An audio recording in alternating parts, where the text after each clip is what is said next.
Be free from enmity and danger.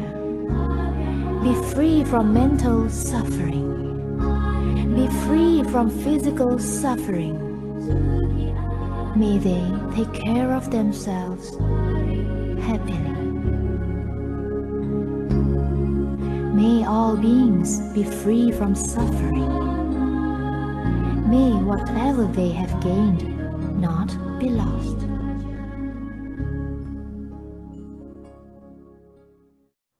Sukioto Ayah, Sukioto everyone. Yeah. Sukioto, Ayah. Sukioto everyone. Brothers and sisters, Sukioto.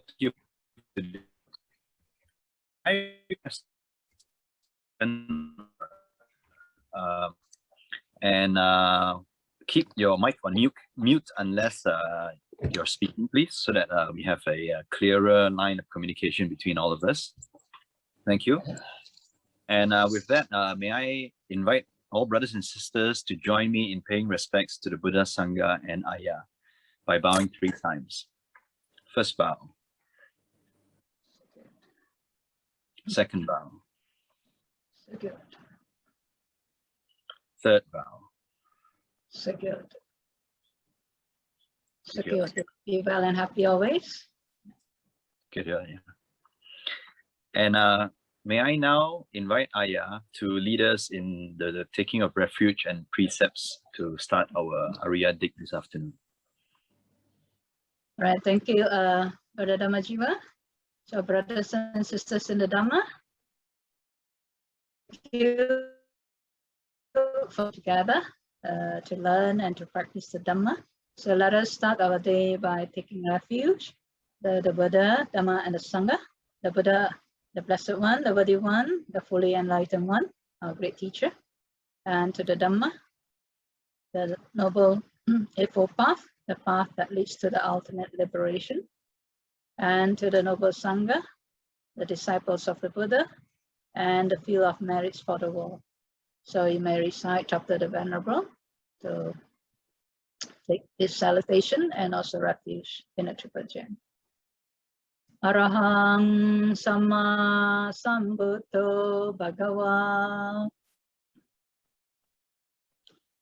Buddhang Bhagavantang Abhivademi.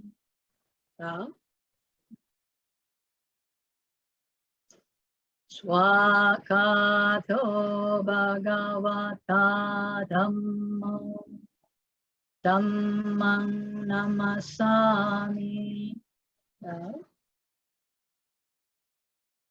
Supadipanno Bhagavato Savaka Sangho Sangham Namami.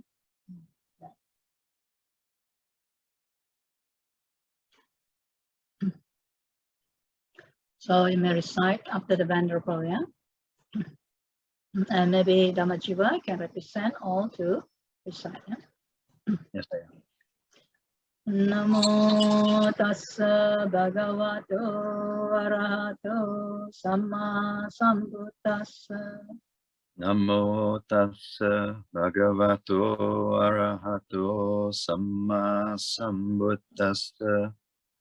Namo tassa bhagavato arahato samma sambuddhassa. Namo tassa bhagavato arahato samma sambuddhassa. Namo tassa bhagavato arahato samma sambuddhassa. Namo tassa bhagavato arahato samma sambuddhassa. Buddhang saranang gacchami. Buddhang saranang gacchami. Dhammang saranang gacchami. Dhammang saranang gacchami.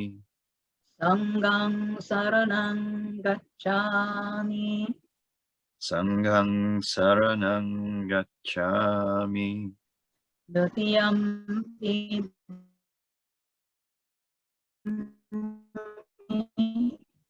Dutiyampi buddhang saranang gacchami. Dutiyampi dhammam saranam gacchami. Dutiyampi dhammang saranang gacchami. Dutiyam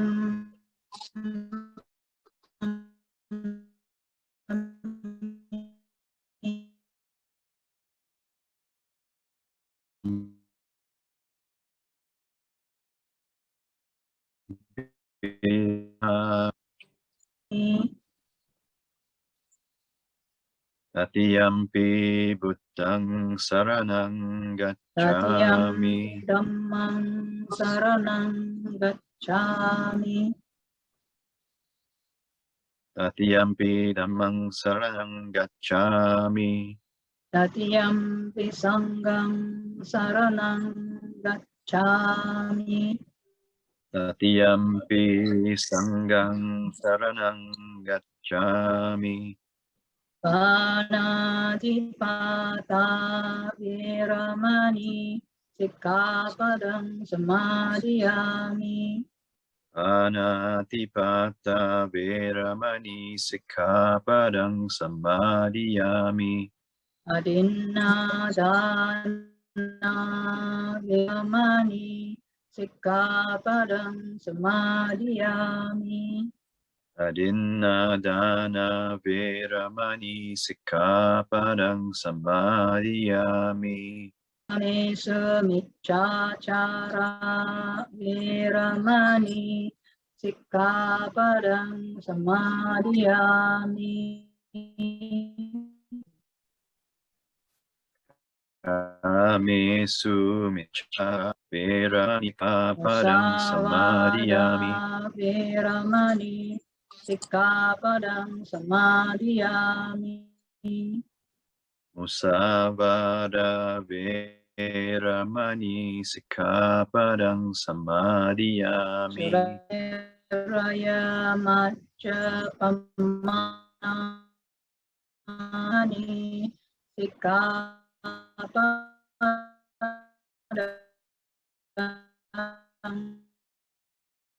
Ameraya macca Saranena saha panchasilang dhammam sadhukam surakitam katva appamadena sampadeta ama aye. silena sugating yanti silena bhoga sampada silena nibuting yanti tasma silang visodai.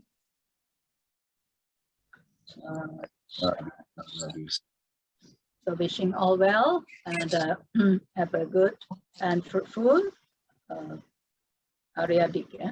Thank you. Thank you, Ayah. Ayah, may we also request that you kindly lead us in a quick 5-minute meditation for us to compose our mind and be able to proceed mindfully and composedly for this periodic session. All right, so let us,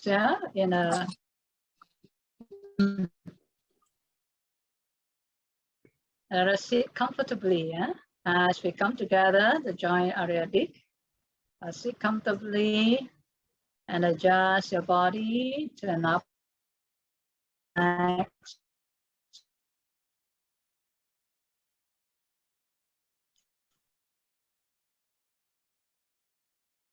Right. And deep breath as you breathe in, just keep a smile on your lips, and as you breathe out, let go and relax.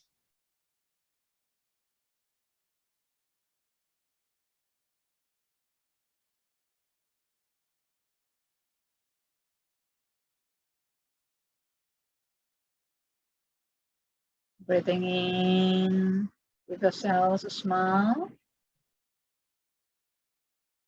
Breathing out, relax.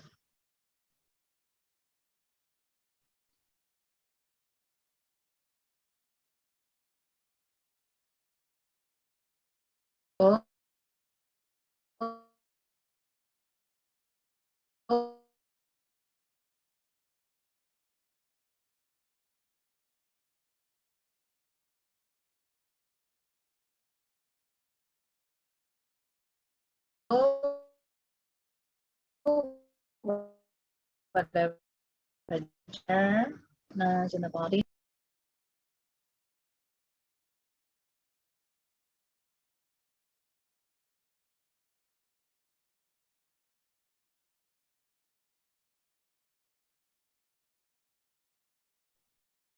Now just place your mindfulness in front of you.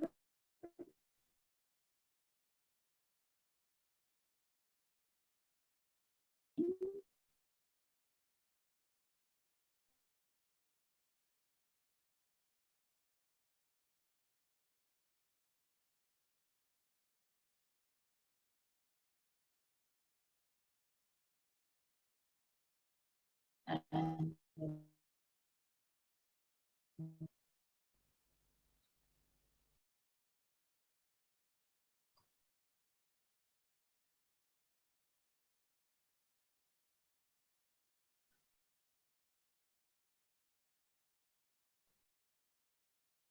now as you breathe in, just establish yourself.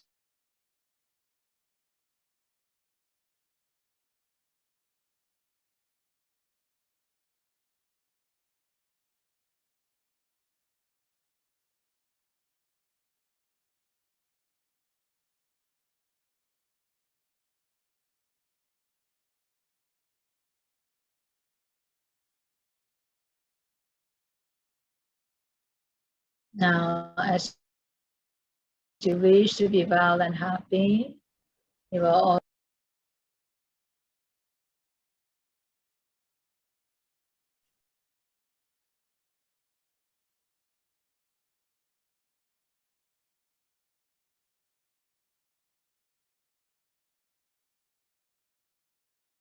also well wish that all your family members, wherever they are, ready to be well and happy.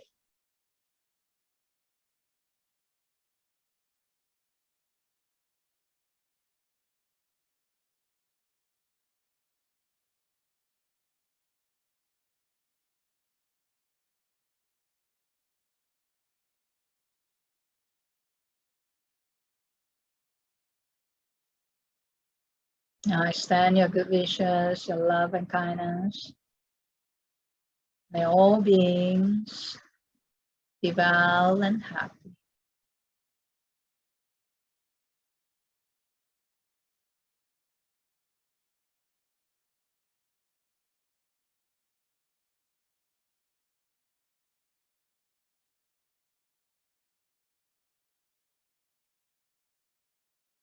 May all those who are suffering be free from suffering.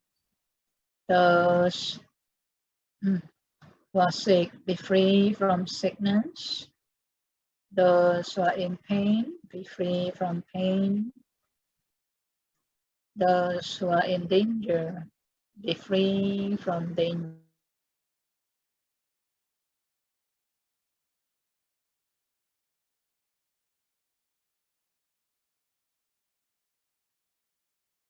And find peace. Let all beings be well, safe, and find peace. Now maintain your calmness and maintain your smile in your heart. And now bring your attention back to your body. Take 3 times out deep breath. And bring your attention to your eyes. And when you're ready, you may open up your eyes wide awake. Sadhu, sadhu, sadhu. Well, thank you for your participation and have a fruitful Ariya. Thank you, Ayah.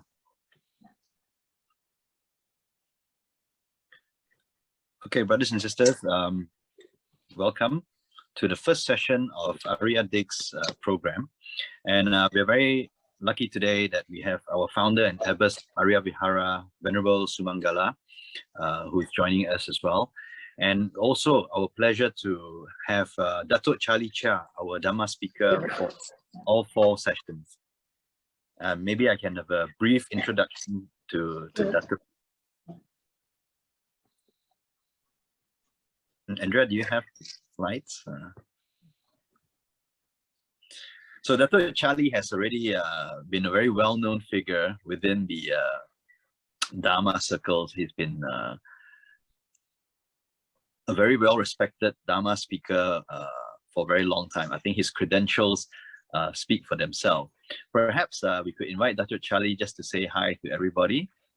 Datuk. Hi, Sukhihoto and Venerable Sumangala. Nice to meet you again. Yeah. Thank you for joining us, Datuk. Thank you for inviting me. Thank you, Datuk, for being with us today. And I think what's very valuable for all the participants is Datuk's profile in the corporate world, and which very much relates to the topic that we have on hand today. So for all brothers and sisters, I would encourage you to take this opportunity. Even though Datuk is with us for the 4 sessions, you know, we have a short time for Q&A. So these sessions will be a great time for you to be able to ask the relevant questions of how we apply the Dhamma that we learn into our daily lives. And I think Datuk Charlie has very kindly agreed to share with us his secrets on how he has managed to well balance both the Dhamma and also be successful in the corporate life as well. So without further ado, perhaps I can invite all brothers and sisters to their respective breakout rooms. So we'll be having 3 different breakout rooms today, and within that we'll be preparing presentations. I hope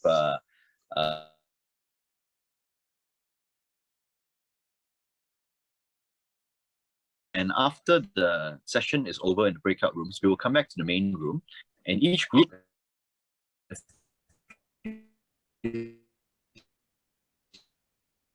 the 3 presentations on by all the 3 different groups, and also other nuggets of we will come to. So okay, brothers and sisters, we now will automatically put you to a quick reminder. These are the questions for today's session. So how do you define wealth? And are you happy with the types of wealth that you have now? Identify the types of wealth that you wish to grow, and which type of wealth do you wish to acquire. So we can also, you know, add on your personal thoughts to your presentation, and it would be great to then be able to see all of our fellow spiritual friends here, all our different perspectives and different understanding, and we can all take this to the schedule and come back here 2:50. And Sister Andrea will now start allocating everyone into their respective sessions. And we will invite Aya and Datuk Charlie to snoop around into the 3 different groups and join in to whichever group they wish. Okay, thank you, brothers and sisters.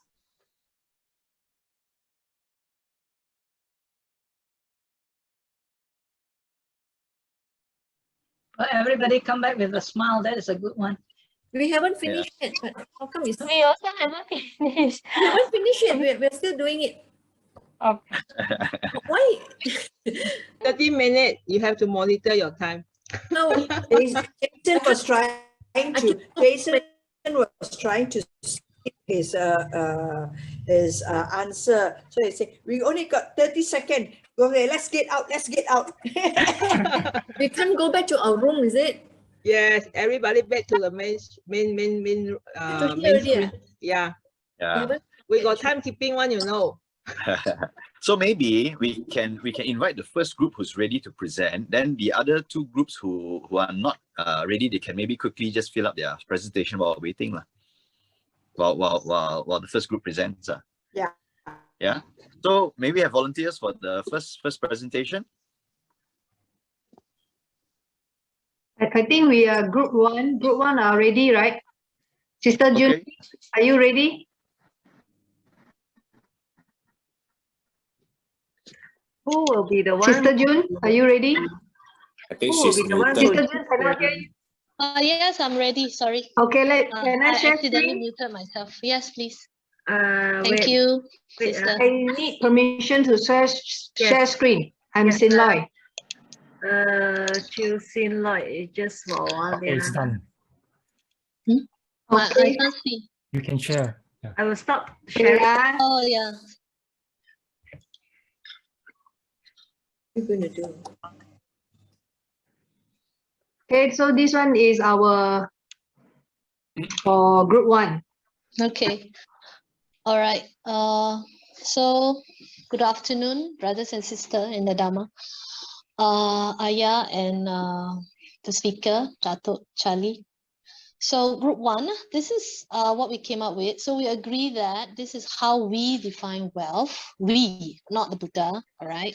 So first we talk about material wealth. That's the obvious wealth when we talk about wealth in terms of property and money. It's also possessions, whatever we have or we own, okay? Like, I guess our belongings. A healthy body means a healthy body is a wealthy, if you have health, you have wealth, I guess. Spiritual wealth as well, and a happy, harmonious family, and of course, peace of mind. This is our definition of wealth for all of us. Thank you. And then, are you happy with the types of wealth you have? So our material wealth, not yet, because we are still in debts. That's speaking for myself, all right? And then lacking in spiritual mindfulness. Some of us feel that the mind is lost sometimes. We are maybe a bit confused with our life. Why am I living here?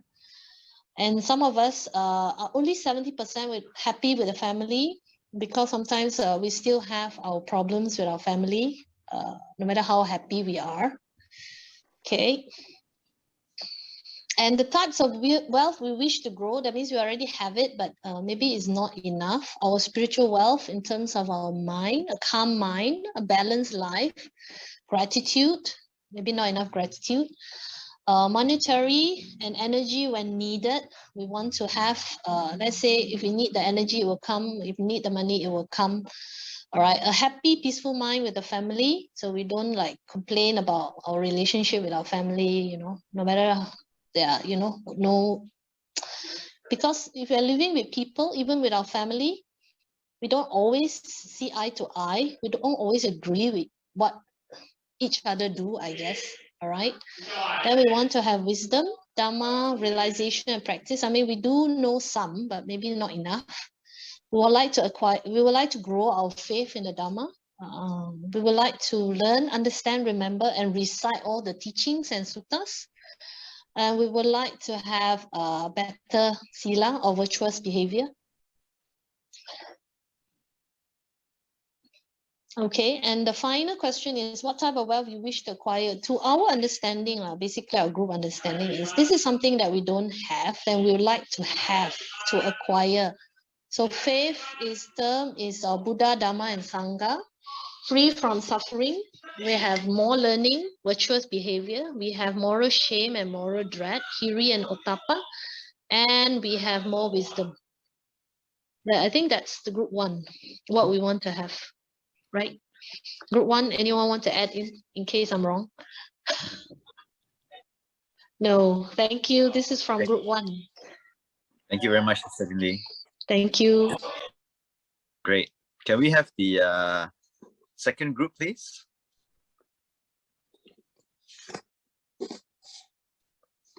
Who will be the second group ready to share now?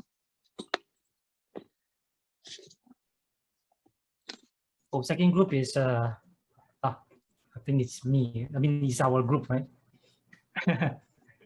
Okay. Just a minute, yeah.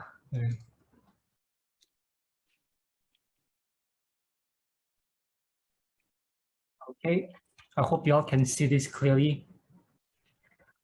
The first question, how do we define wealth? Our group members mentioned material and then money. And then one of our members mentioned that during the younger days, we are working hard to accumulate wealth for retirement. And then nowadays, health is more important. It's actually wealth. And then the spiritual and family are more important than money. And having the things we are satisfied of, this is how all of us, define wealth. Are you happy with the, okay, second question, are you happy with the types of wealth that you have now? Okay, this is a summary of all of our sharing just now. We have more time with family and friends, contentment. There is hope after challenges, ups and downs in life. Sometimes we gain, sometimes we lose the wealth. And gratitude. There's a sister who mentioned we shouldn't complain for not having it. This is like an example, to look how to look in how life is. We shouldn't complain for not having shoes until we meet people who have no feet. Okay, the third and fourth questions, we combined them. Actually, we discussed a lot of things, but I just summarized them as spiritual and learning and wisdom. Those two that I mean 50-50, 50% of us prefer spiritual, and the other 50% prefer learning and wisdom. Okay, that's all from me.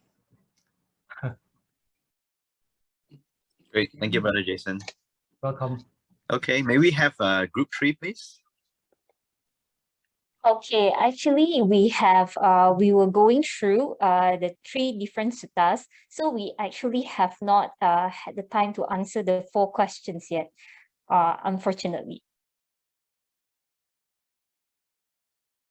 Or maybe you want to share, sister, of the discussions that you all had. Okay, just now we mentioned about the 7 different types of wealth.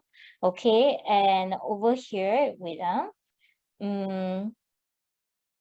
so for the second different type of wealth, okay, the wealth of virtuous behavior, everybody agreed that we should all hold on to the 5 precepts. Okay, and for number 3 and 4, virtuous wealth of moral shame and moral dread, yes, we agree that is hiri and ottappa. Okay, and for the wealth of wisdom, okay, Brother Chris pointed out that we should be aware of anicca, okay, arising and passing away, okay, and dukkha. So that is the wealth of wisdom, just to add on to what the others have mentioned. Yeah.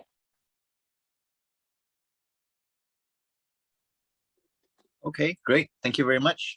So thank you for all the participation from all brothers and sisters.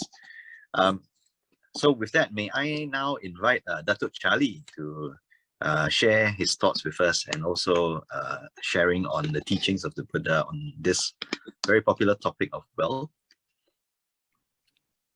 Okay, Sukiyotu, brothers and sisters, and also to so many of my good friends who are in the what do you call the audience, all the sisters whom I've known for many years, as also Sister Pogek. Nice to meet you here also. Yes, Datuk. And now become your student. Well, we are fellow directors in one of the companies, so nice to learn that we are both wealthy lah. Yes, yes. I'm trying to acquire. You are there now sharing with us. Thank you. Okay, brothers and sisters, I think I believe most of you feel that you are wealthy, isn't it? are you all wealthy? Or do you have what you call somehow or other enough wealth to live for a long time without any worries, without any stress, without any difficulties? And well, probably when we talk about wealth, we need to know a few principles. So probably I would like to share with you some of the slides that we have prepared. So, okay, Andrea, can we share the slides?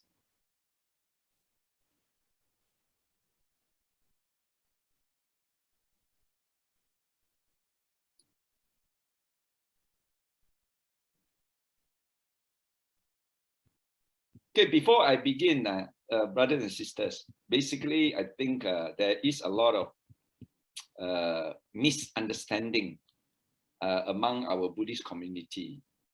And sometimes there is actually a malice against people who are pursuing wealth.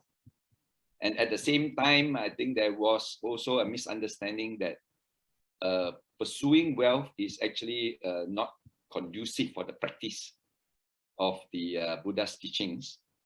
And also probably they always say that being wealthy sometimes can lead you to evil deeds.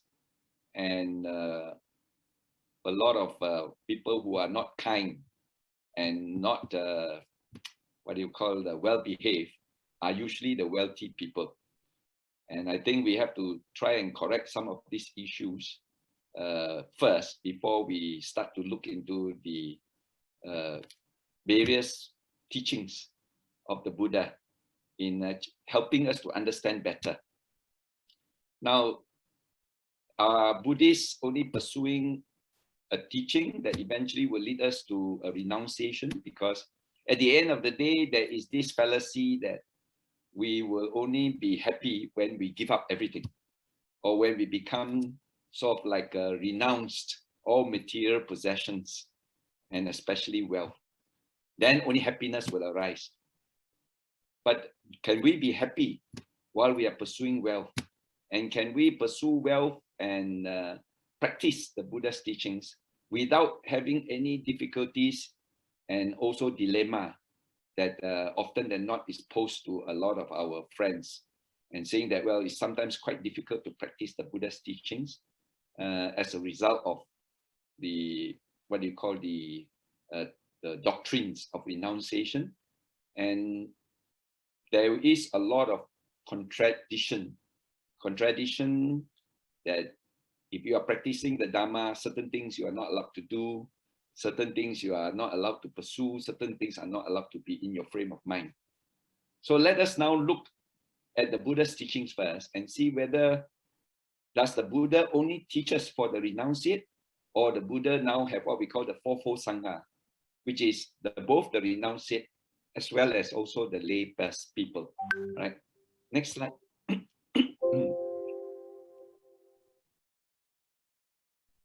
Now, let's go into the meaning of wealth.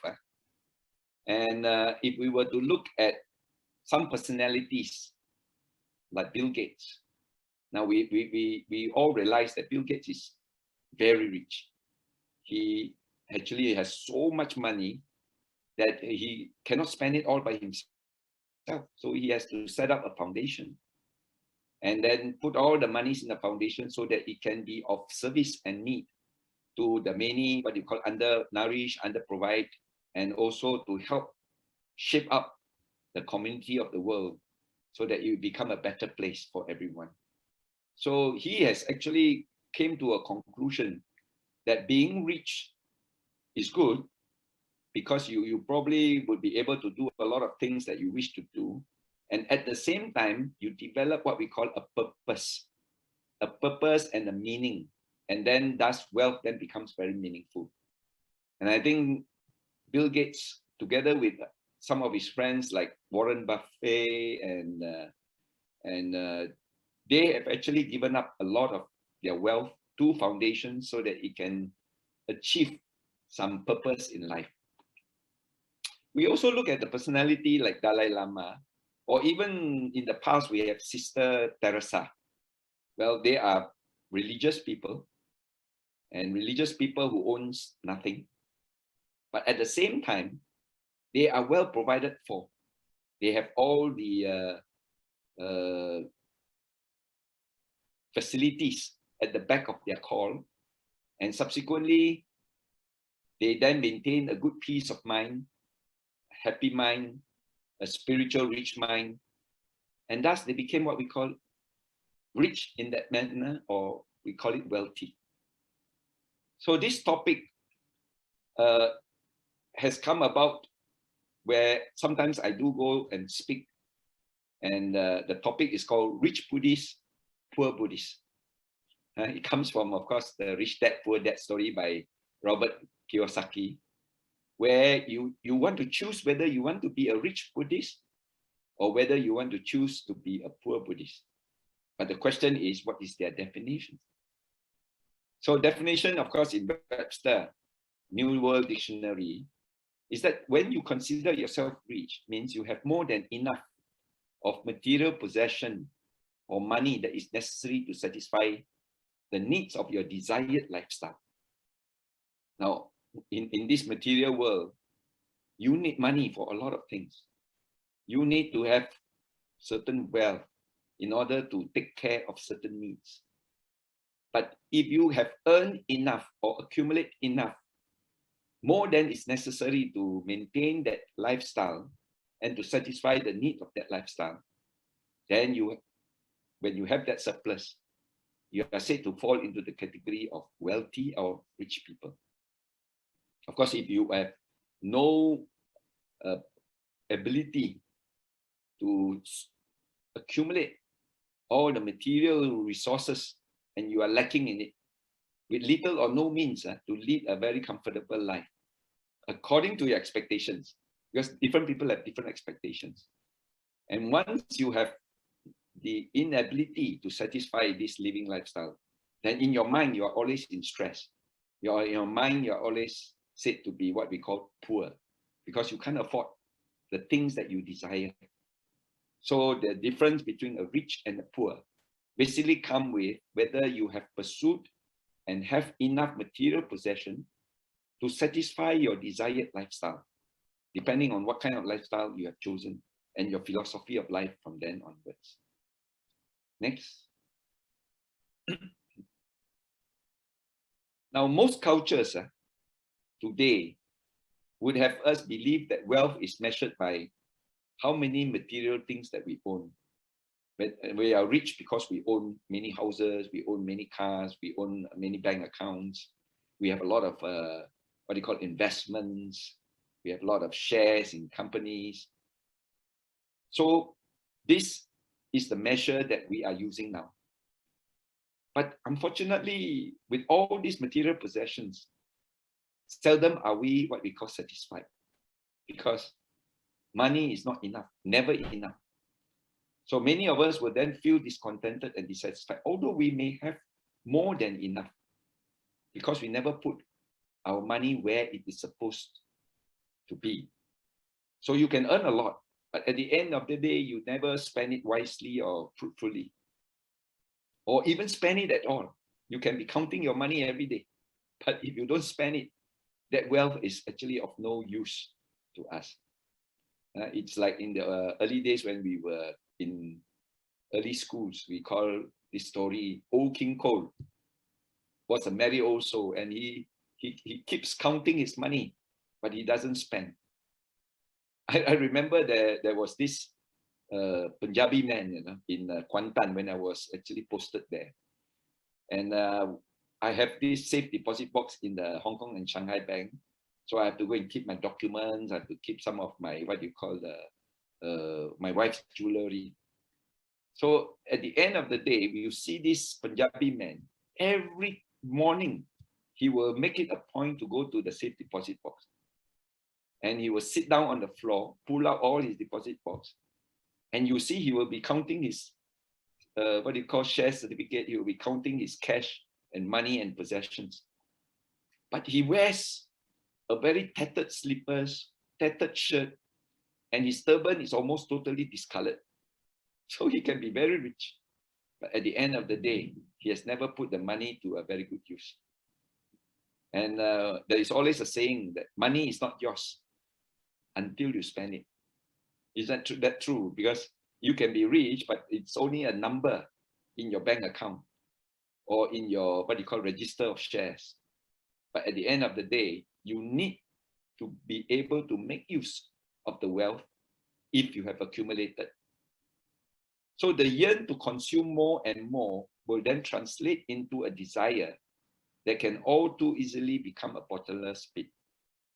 This is actually mentioned by Master Ching Yin in the book called Living Affinity. And he is advocating, yes, as Buddhist, you can pursue wealth, you can get your wealth, and at the same time, you must be able to be contented and develop some form of contentment. If you can't, then it is a burden and a chore to be wealthy or to be rich for that matter. Next slide. So is it wrong to pursue wealth? Definitely it's not wrong, isn't it? If you have not chosen the path of renunciation yet, because you are still in very much a putujana and willing, you are basically pursuing a living and a career. You are doing a lot of business in order to provide for yourself as well as for your family and friends and community. So this is actually good. And we all realize that, you know, especially our Buddhist community, we need to expand the philosophy of hardworking diligence and also the earnestness to pursue wealth among our Buddhist community, so that at least we have more wealthy community, that and whenever we need to do any sasana work, we always ask from the same hands, because at the end of the day, it's the same people that we go for donations, same people that we go for charitable projects. But if only we can expand and develop this pool of Buddhists who are wealthy and Buddhists who have enough to spare, then we will be able to do a lot of things. And so there is this, what do you call, effort now, an initiative among the Buddhists to start what we call a business network. And if you are aware, we have this group called the Buddhist Business Network, which comprises of business career people, and at the same time also trying to encourage more startups, more entrepreneurs among our young Buddhists, so that we teach them the reins of doing good business, but based on the ethics of the Buddha's teachings. And thus then they are able to be successful in their life. And when they are successful and they have accumulated good wealth, then they will provide and support the sasana in return. So it's a very symbiotic kind of a development. So we need to continue to do this. So wealth is not an evil by itself, as long as we have the right reason and the right purpose. That when we accumulated enough wealth, we use our wealth for a good purpose, either to support the sasana or to support the underprivileged and the needy. And that when we realize that we have done these good merits and deeds using our wealth, there will arise in us a happy mind, a satisfactory mind, and fulfill our, what you call, purpose in life. So in this sutra, which I think many of you have referred to in your studies, it's called the Adiya Sutra. And Adiya Sutra basically says, wealth is not an evil in itself. It's someone who is rich is not a bad person. And it is not wrong to want to be rich for the right reason. Next. So let us now go into some of the related sutras. Sutras which the Buddha actually advocates and advises all his lay disciples who are successful businessmen and successful tradespeople, successful kings and merchants and encourage them that they can still pursue the Buddha's teachings and use them to get their wisdom in pursuing the wealth. Next. But at the same time, while they are pursuing what we call the material wealth, you also need to have a satisfactory mind, a peace of the mind where you feel that you have accumulated it in the correct way. Now, most of us always have this unwholesome thinking of trying to accumulate wealth in many, what you can say illegal or pursuits which are not in line with ethics. And if we are doing so, and we accumulate the wealth, number one, the wealth will never last. Number two, we will never be at peace. And we will always be worried, especially in the night when we sleep, that someone will knock the door after discovering our actions, which is not correct. Then we will never be able to sleep in peace. Now, in this sutta itself, the Adiya Sutra, the Buddha gave us 5 kinds of wealth. And what are the 5? The wealth of faith, the wealth of virtuous behavior, the wealth of learning, the wealth of generosity, and the wealth of wisdom. And he classified this by creating what we call the right frame of mind in the pursuit of our wealth, but we must be able to maintain these characteristics. Number 1 is the wealth of faith. Is that the belief and the faith and the confidence in the Buddha. Sometimes we do have doubts and says, well, the Buddha is a renunciate. Probably never do business at all. So how does he know to advise us in developing this? And also how does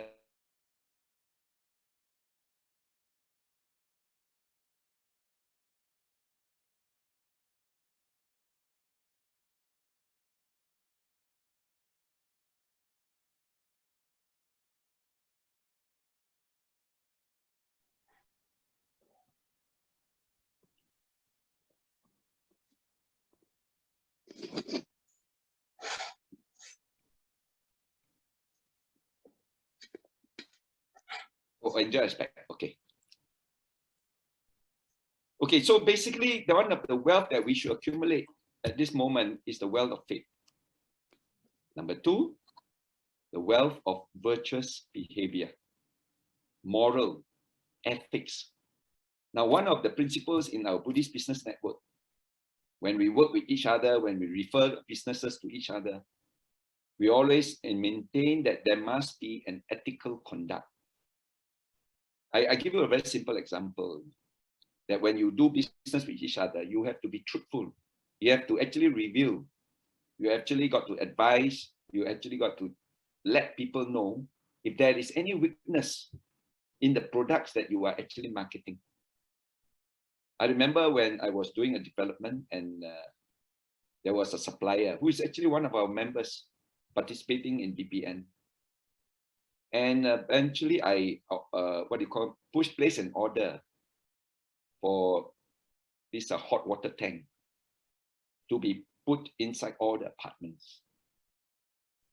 And after installing it, the water tank then burst. And one of the reasons why it burst, or the cause, is that there was no safety valve. And eventually I was very baffled and says, hey, I thought all hot water tanks need to have some safety features. So I confronted this brother and says, hey, you supplied me this, and how come there is no valve? And the answer was, because you never asked for it. So I was quite disappointed in the sense that there is this ethics that whenever there is a safety factor required for such product, you have to give it. You don't wait for the client to ask for it. And at the same time, if there is a mishap and it hurts somebody or there is a claim, then the responsibility will be very serious. So the wealth of virtues or morality is actually very important because it builds into us. And while in pursuing wealth, we need to have a lot of ethics. And ethics governs what we do in Buddhist Business Network. Now, the third one is called the wealth of learning. The wealth of learning is that we must engage ourselves in trying to balance all the teachings and applies them to our businesses or to our any actions that we do in our career. Honesty, gratitude, friendliness. Now, these are some of the characteristics of being a successful person. So, but what does the Buddha teach? The Buddha has in many sutras encouraged us to have good learning, learn the Dhamma, but then practice it, put it into a practice, and be able to apply it into our everyday life. So the Dhamma is not just for us to attain enlightenment. The Dhamma is for us to continue to practice as we pursue the various pathways that lead us, of course, ultimately to the cessation of birth and death. Next.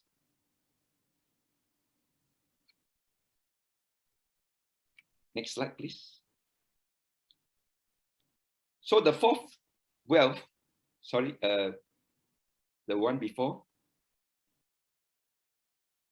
Okay, the fourth is the wealth of generosity. Now, I mentioned earlier that when we pursue wealth and when we have more than enough to cater for our needs and desires, if we can use that spare, the surplus, to do some purposeful charities, sharing, and actually supporting the community at large. This will then give us a sense of meaning in our lives, and we are then able to enjoy our wealth much better, rather than making lots of money, but at the end don't know how to spend it, number one. Number two is spending it on unnecessary or fruitless pursuits, and which doesn't bring any benefit to anyone. So it's not the right action anyway.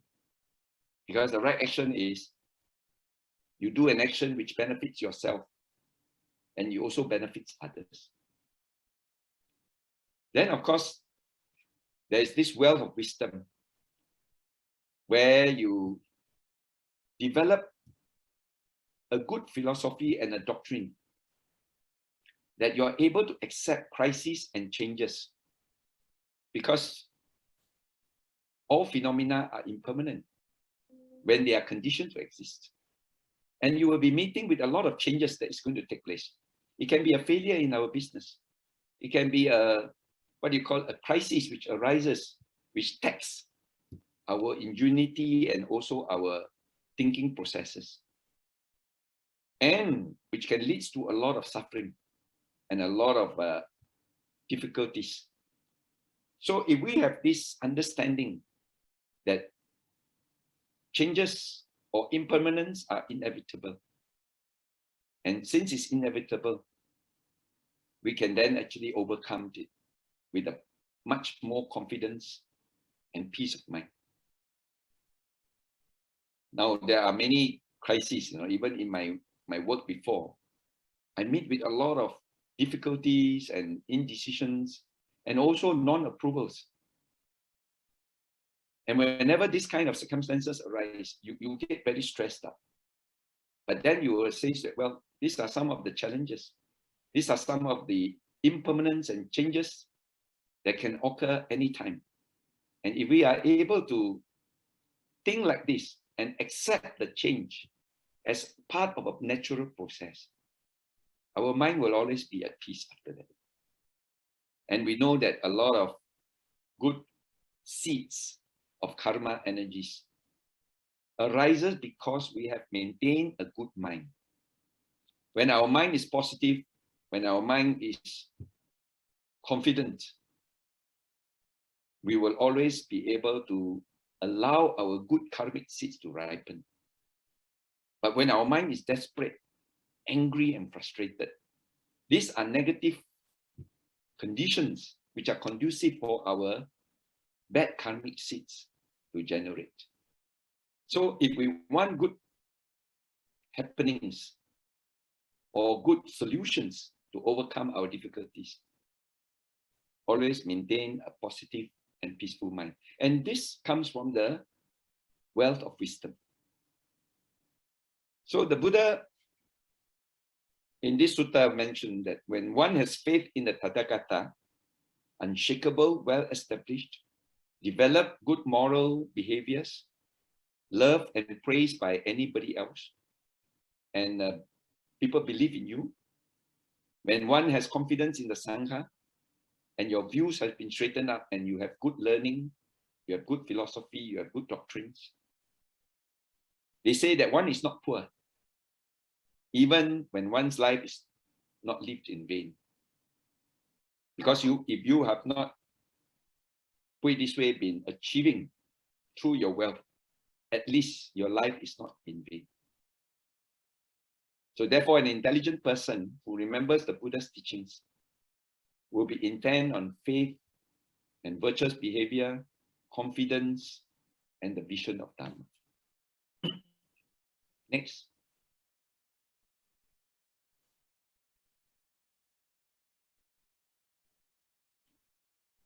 Now, in the next sutta,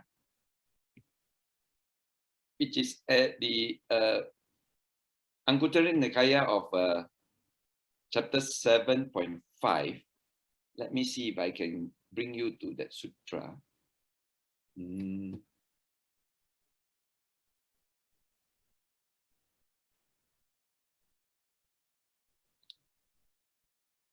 Can you see this? This is the no, Datuk, I thought you may have to share your screen because Andrea just stopped sharing. Oh, okay.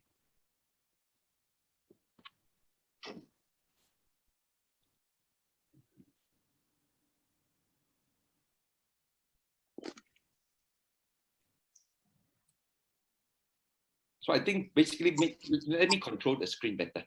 Okay, great.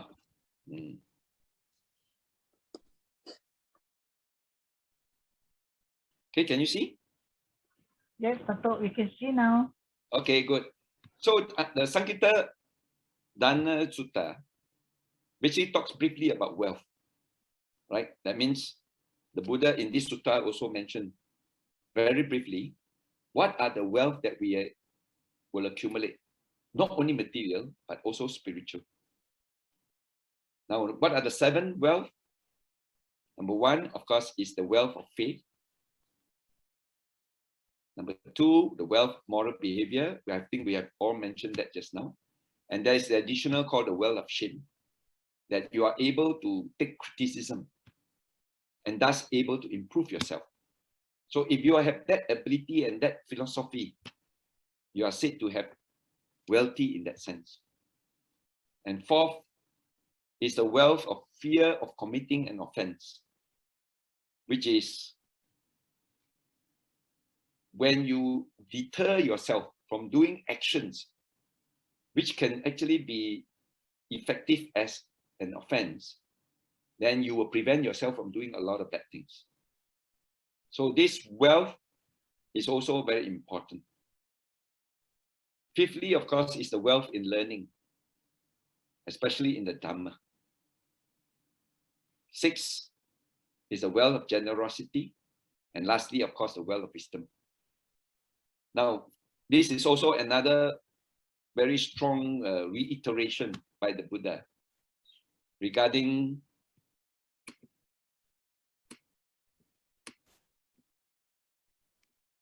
Sorry.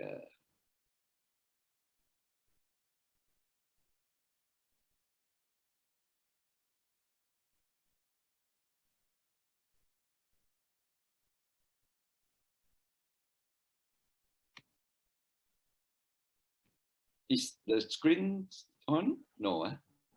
No, we lost it. Okay. Yes, it's back. So sorry for that.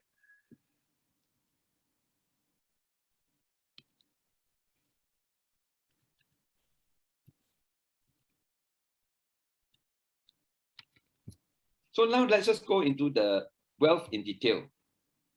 This is in the next Adiya Sutra, which is the wealth in detail. And bhikkhus, there are 7 kinds of wealth. What are the 7? The wealth of faith, the wealth of virtuous behavior, the wealth of moral shame, the wealth of moral dread, the wealth of learning, the wealth of generosity, and the wealth of wisdom. Now, the Buddha again stressed in this sutta, he talks about that a noble disciple is always endowed with faith, that you have strong faith in the Buddha's teachings, and that whenever you have difficulties in understanding, in addressing your dilemma, fall back on the doctrines itself. But of course, many success will only come very much later. So, but you have to start with faith first. And when it works for you, then that becomes what we call saddha, or confidence. So faith that will lead to confidence. Then, of course, what is the wealth of virtuous behavior? Is that you abstain from the destruction of life, abstain from taking things which are not given, abstain from sexual misconduct, abstain from false speech, and of course, abstain from intoxication. This is the 5 precepts. And the 5 precepts always becomes a very important, what we call creditworthiness measure. Now, a lot of times when your fellow business associates wants to deal with you, if you observe the precepts well, they will tend to be able to have confidence that you will be able to serve them well, you will be able to be truthful and honest to them, and that you will not, hurt them. And thus that relationship then becomes very strong, because in business, we always call it relationship or kwansi or singyong, creditworthiness. So if you have a virtuous wealth with you, you always be able to establish very strong business relationship with your associates and your partners. And the success will then move from one step to another.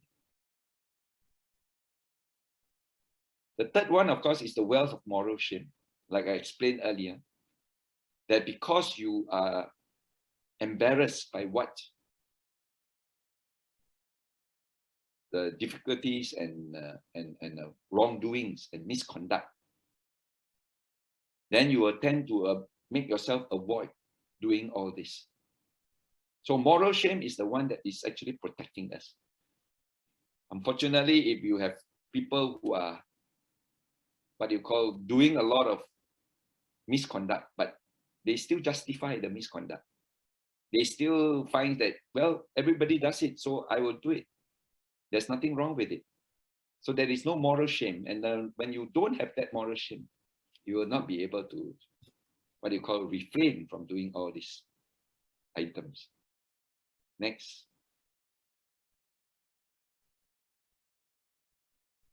So what is the wealth of moral dread? Is that you try not to do any wrongdoings because you dread doing wrong things. You always try to do the right things. You always try to adopt yourself to the right methods of doing things. So when you do not acquire bad, unwholesome qualities, as a result, you then actually accumulate a lot of wealth of moral dread. And fifthly, your learning of the Dhamma, your understanding of the Dhamma, your development of your what you call able to discern between the right and the wrong, the good and the bad. This will then give you in good stead. And this is called the wealth of learning. 6 is the wealth of generosity. And this wealth of generosity tells us that we must do and spend our wealth meaningfully and with purpose. And of course, the 7th wealth is the wealth of wisdom. When you are able to develop an ability to see the impermanence of all phenomena. That when you are attached and grabbing onto a phenomena that keeps on changing, you are going to be disappointed. Anicca, anatta, and then dukkha. What is anicca? Anicca means all phenomena are impermanent. And if you are attached to a phenomena which is impermanent, you are going to be disappointed because it will never remain permanent for you. And when you are disappointed, you are said to have dukkha, or unsatisfactoriness of mind.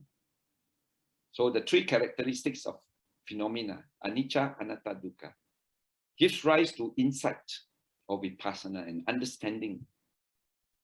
And this wealth of knowledge and wealth of wisdom put us in the right frame and the right thread in order to be successful and to accumulate the right wealth. Of course, there is one sutta, the Uga Sutta, which is in Anguttara Nikaya 7.7. Now, Uga was a king's chief minister who approached the Blessed One.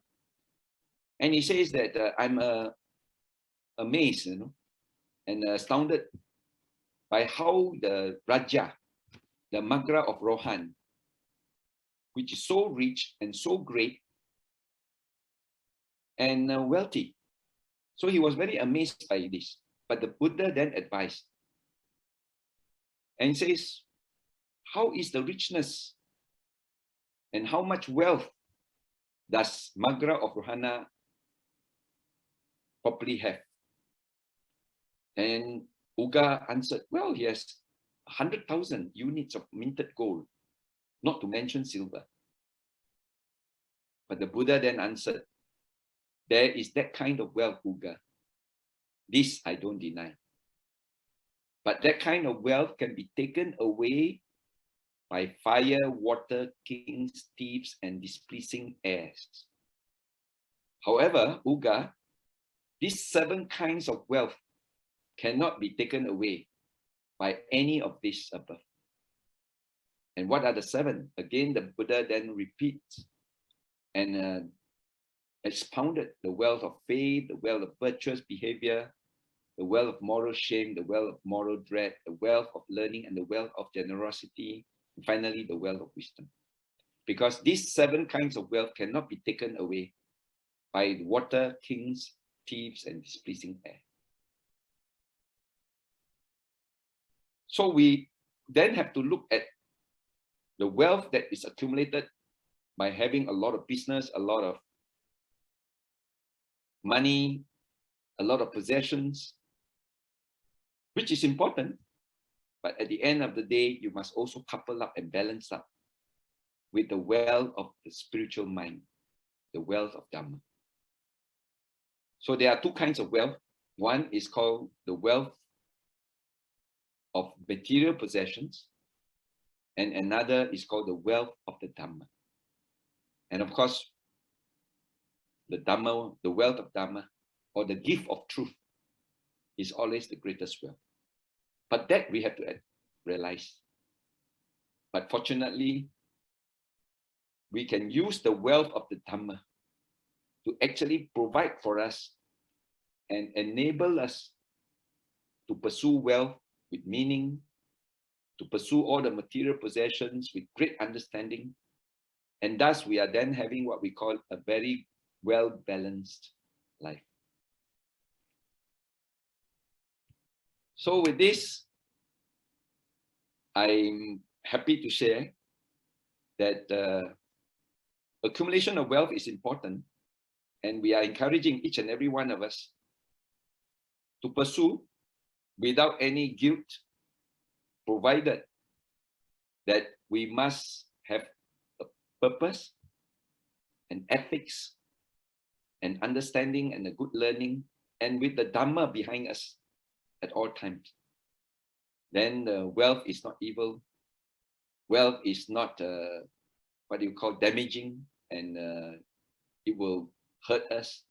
But at least wealth will provide for us so that we can have a better life. So with that, thank you very much. And thank you for the opportunity to share. Sadhu, sadhu, sadhu. Thank you very much, Datuk. Now with that, brothers and sisters, we've come to a very important segment, which is the Q&A. So please take this chance to ask Datuk Charlie of any questions that you may have, any burning questions that you may want to have answered. Now's your chance. But before you ask, I just want to streamline the sutras or the suttas. The first one, of course, is the Adiya Sutra, which you can actually source it out. Of course, some of the verses are actually quite similar in the various suttas, because the Buddha repeats on different occasions. The other sutta is the AN 5.47, which is the Dhanna Sutta. And then you have the AN 7.6, which is the Vittata Dhanna Sutta. And lastly, of course, you have the AN 7.7, which is the Uga Sutta. So these are the few suttas which we are now using in order to explain the definition of wealth, as well as also the different types of wealth as expounded by the Buddha. Thank you, Datuk. I think we have one hand raised, Sister Sinloy Chu. Please, sister.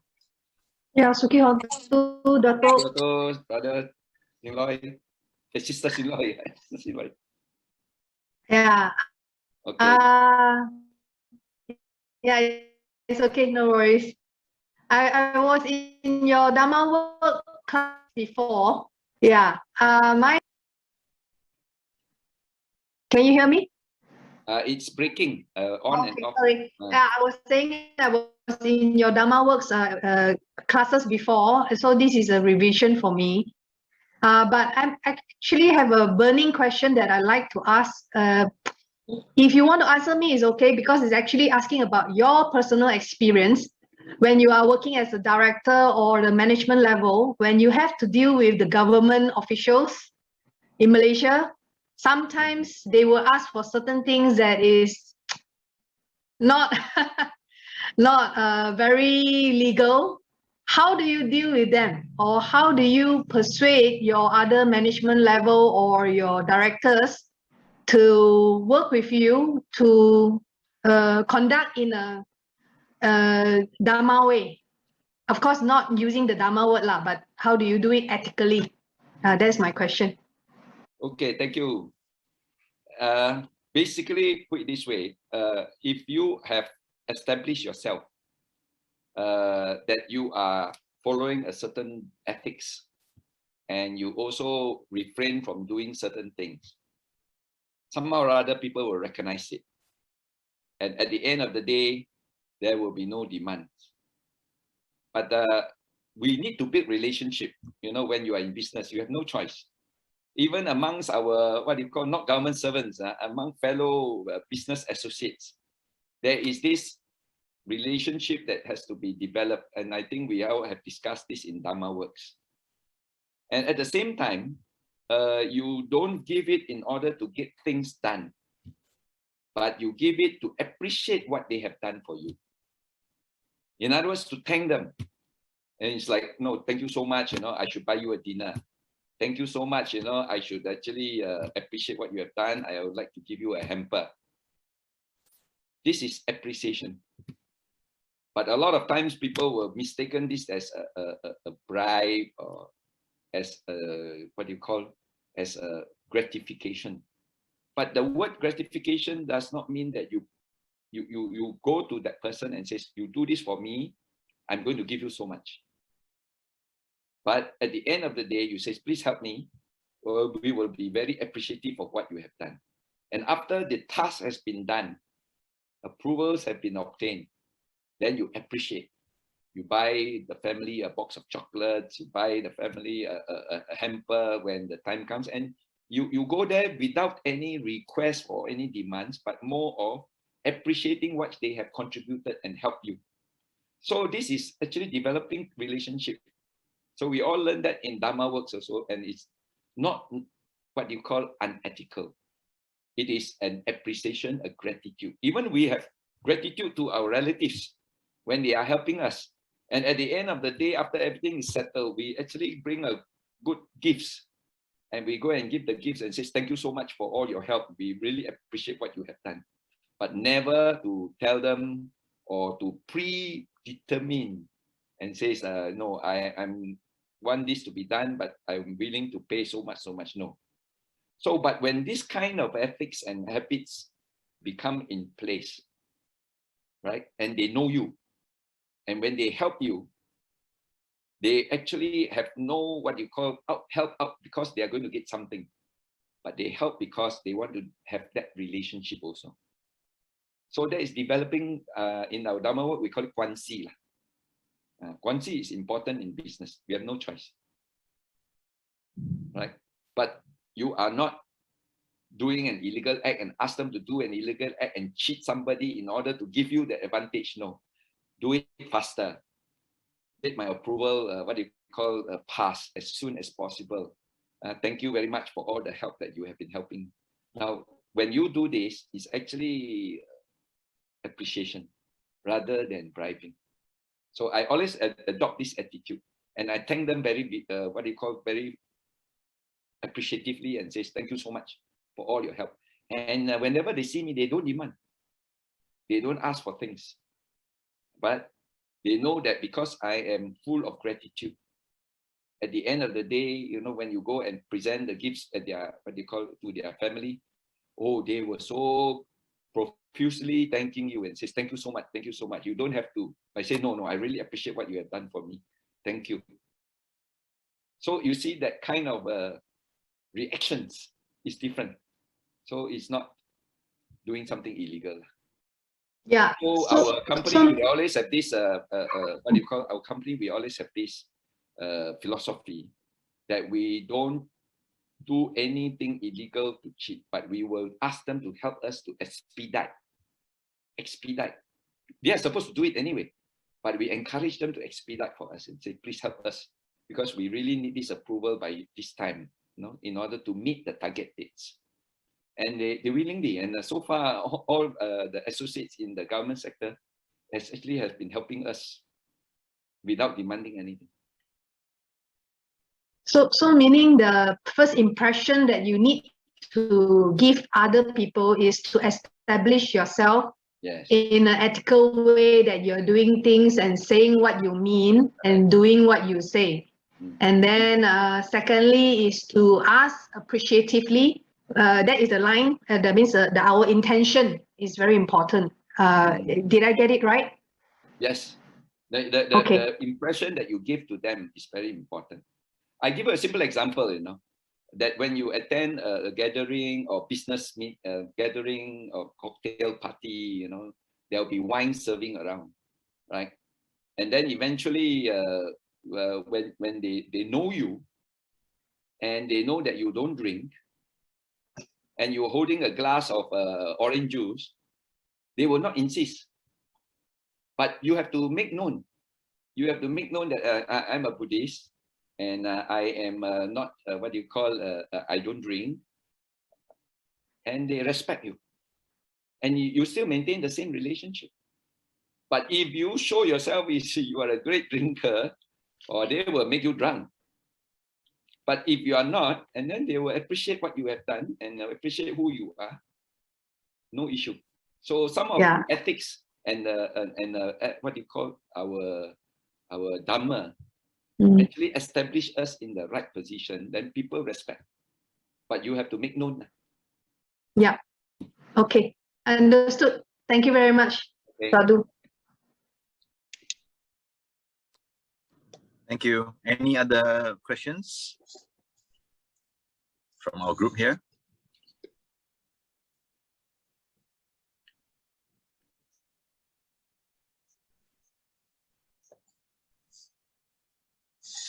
Well, whilst waiting for the questions, Datuk, during our group discussion, we also had one question which was asked: how does one establish faith, actually? How does one establish the wealth of faith? Well, basically, everything has to start with faith, whether you like it or not. Sometimes we always sort of like having not a good word about other religions when they ask you to believe and believe and believe, and don't think so much about it, believe first. In the practice of the Dhamma also, I think we need to also have the initial belief also. Because people will query and say, does the Buddha's teaching work? Or the Buddha's, doctrines helps us in our life?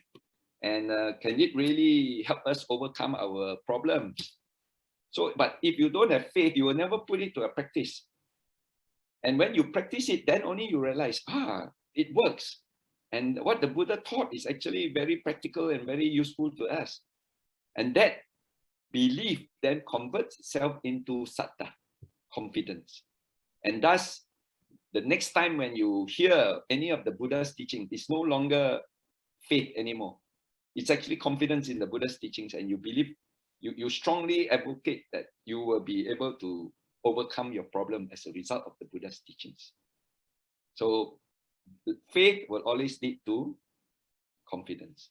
But we must start with faith first. Anything also you have to start with faith. If you have no faith, then you won't even take the first step to become a Buddha's disciple. Thank you, Datuk. Any other questions from the floor, brothers and sisters?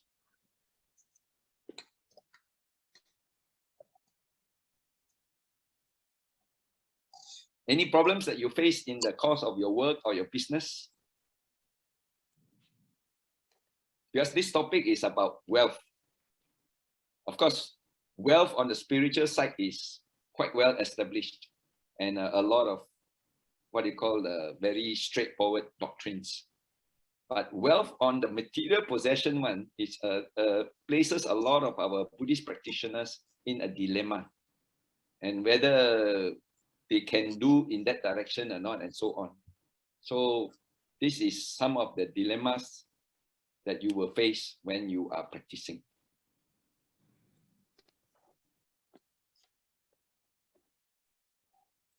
Sister Junli?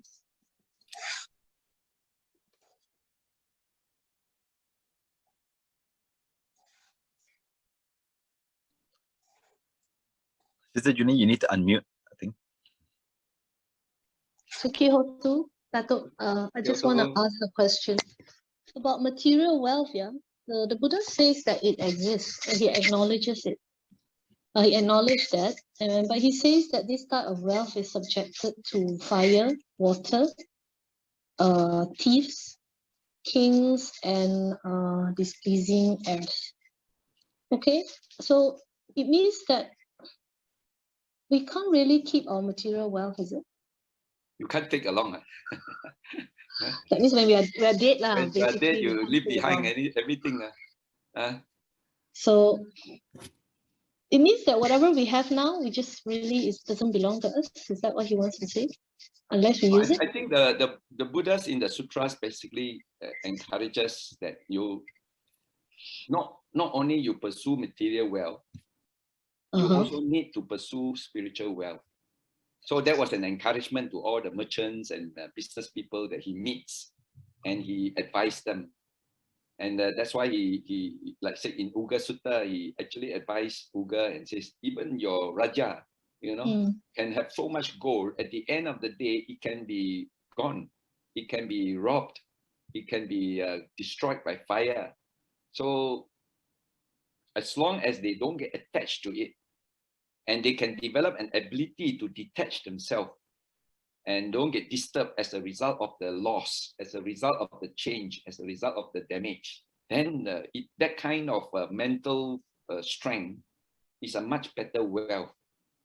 But he doesn't discourage all the businessmen to say, hey, what do you call, give up your business and throw, like you tell the present day businessmen, throw your Mercedes and don't drive Mercedes and don't own properties and what do you call? No, the Buddhas in the sutras did not discourage. He is saying that yes, when you pursue wealth, pursue it honestly, in the right way. I think this will be the topic in our module 2 and 3. That when you pursue wealth, there is a methodology of pursuing your wealth. But at the end of the day, right, you must, and what do you call, appreciate the wealth that you have and use it correctly for a right purpose, so that it becomes meaningful. You may be very wealthy, but you can be the most unhappy person. So your wealth has any meaning? No meaning. So there are very wealthy people who even commit suicide when they are faced with certain, what do you call, changes or certain failures or certain emotional stress. So it's always encouraged that, yes, you may be rich, like in the Living Affinity book by Master Xing Yin. Don't get attached to it. If it is there, enjoy it, make full use of it, and share with it. But if it is not there, let it go. Be detached from it. But there are many of our rich and wealthy cannot have this kind of philosophy. And that's the reason why they have material possessions and material wealth, but they do not have the spiritual wealth. So it has to be balanced. But when you are in material, spiritual wealth, and you are still an ordinary lay person, remember, you still need to survive. You still need to have a good living. You still need to earn some money and to pay your bills. Yes. You want to pay your phone bill, your house bill, your food bills, your medical bills. All this need money. Yes. So if that's the case, then the Buddha never says no. You everybody give up and let somebody else do the work, and what do you call, pursue wealth and then support you. No, you have to support yourself. So in the course of supporting yourself and making wealth for yourself, there are also certain ethics that you need to follow. So in our Dhamma Works program, we always talk about generation of wealth. And then what we call the management of wealth is another topic by itself. So not only do you make money, you must also manage your money. Learn how to manage your money so that it doesn't give rise to suffering. Or loss. Right? It will be lost, right? Because but at the end of the day, if you have a good spiritual wealth and your philosophy of life is good, when the time comes to detach away from all this, you don't feel any remorse or unhappiness. But at least you live fruitfully. A lot of us, we do have money, but we never want to spend it on ourselves, right? We must be able to earn wealth and then cater for our needs. Make sure that we are provided for, make sure we have the satisfactory use for our needs and desires. Only when you have the extra, then you contribute, you share, you donate. And that is one of the best ways to deal with your wealth. Okay, thank you. Okay. Datuk, sorry. I have one question to ask Datuk. Yes, Sister Nicole. Datuk, it's more on practical that in our daily life. Is it like a right way for some of my friends? Okay, I don't do in like Bitcoin investment or even like all those like, it's a scam. Like last time those like Johnson Lee scam, but there are my friends who ask like, never mind, I go in, I earn, then I come out. But is it like all, and they feel happy with the earnings, but is it correct to earn and come out, but they're just using their intelligence to do it? It's exactly, some of you may be involved in the share market, right? And buying and selling of shares. But let's just ask ourselves this question. Do you know what share you're buying? And do you know what is the company about when you buy the share into the company? And do you see the prospects and their, what do you call, the yield and the returns that you can get from that company? Or is it because somebody speculate that this company is going to get a big contract And then eventually it's going to rise double the price and so on.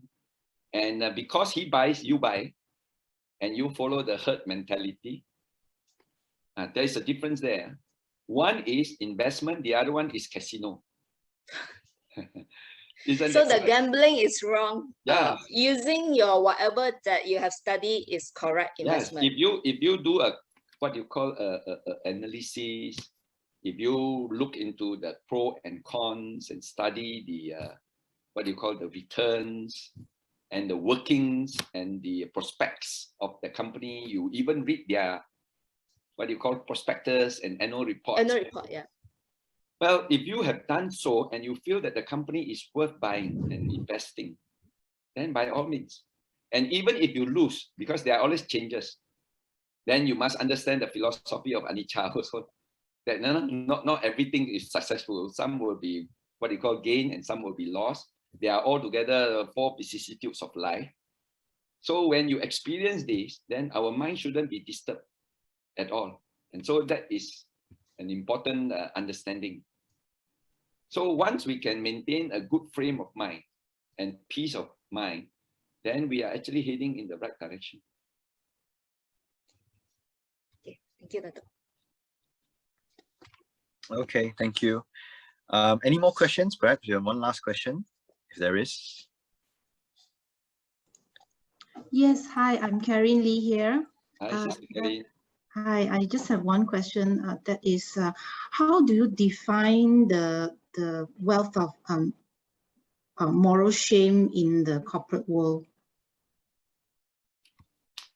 Well, moral shame is doing things which hurts others.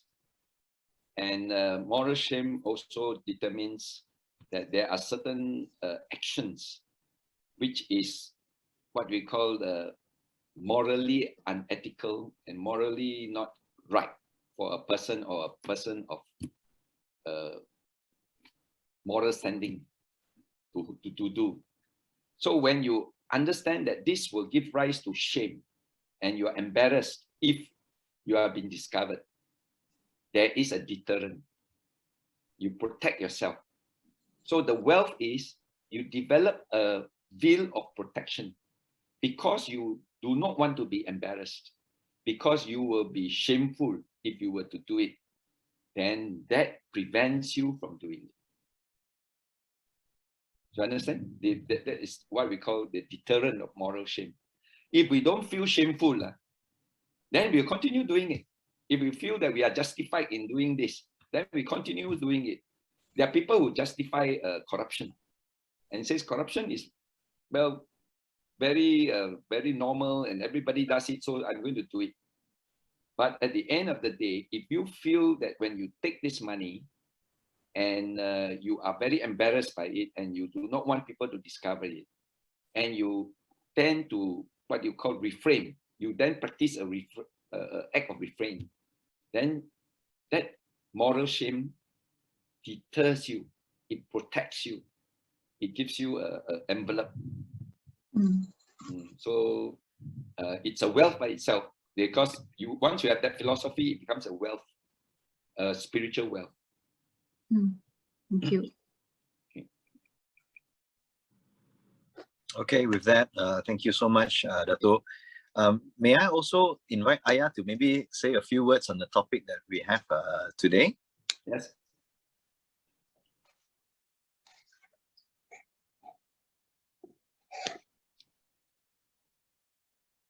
Ariya, you need to unmute your mic. Yeah, thanks, Dhammajiva. I think today we have very good discussion and exploration, and also based on a direct experience. Yeah, so Dr. Charlie can share a lot on how we can practice it. Yeah, so I mean, I do agree. I mean, in my corporate life too. Yeah, so it's a matter of having confidence in the triple gem that we can actually live a Dhamma way while pursuing our career or pursuing our life. Yeah, so it is very important. Like I said, once you have that confidence, you know that you are doing it not because of somebody else or because of the doctrine, but you are doing because you understood it helps you, and it helps others, and it brings well-being. So like, for example, you said drinking, yeah. In my corporate life too, yeah. Well, we have launching, corporate dinner and all those things. They can even issue you very expensive wine, liquor, yeah. But if you make it a standard that you don't drink, they want the people come and join you, and they say, actually, I don't like to drink, yeah. But because my boss asked me to do so, yeah. But you must have your own principles, yeah. Why you don't drink? When you understood, I think people will trust you. People will also respect your decision not to do that. And in terms of, like, say, dealing with corporate governance, or like governments, yes, many challenges. I can even share with you once, they come to my office, yeah, and they can even put their leg on my table, and because they want to check, it's on bombarding, yeah. They want to check, and it's quite near the festival. They want something, but I just maintain calm. You want to check, you check. But even if it's track or that kind of things, can you imagine somebody came into your office, put the two legs on your table, yeah, and talk to you, yeah? So I just remain calm. We just maintain it as it is. So if you wish to check, okay, by all means, you go and check. So that's why we say why virtue is very important. So corporate governance, even like building things, yeah. So we follow the ethics, or we follow the guideline properly. So we don't have to fear of anything. So that is very important for our, whether in our career, in a management position. Once we understand how it is, we know that protects us and protects your staff and protect others and protect those who want to harm too. Because why? They do not have the opportunity to do something wrong, even they try to, yeah. So I think living by the Dhamma and having this faith in the Buddha Dhamma Sangha, it helps a lot in helping us to live a life which is fearless, because you don't do wrong, so you don't have blame, and then you can pursue your life happily. And I think from that, when we are happy, we can do a lot of things, fruitfully, because we don't have things in mind like we do because of somebody else or whatever. And therefore, when we wholeheartedly do it happily, you'll be amazed with the result that comes. So this is where I think how the spiritual wealth, when it says spiritual wealth, it actually embrace the material wealth too, because once you practice the spiritual wealth, the material wealth comes by itself. It is the resultant of your good practice. Because when you have faith in the triple gem, then you will practice accordingly. When you do all the wholesome deeds, you refrain from the unwholesome deeds. What will be the result? The result will be all the good things will come, right? Because you already deter from doing the bad or the unwholesome, and you keep continuing to do your good one. And because spiritually we know that, I like to always quote this, the Buddha said, an industrial man is a lucky man.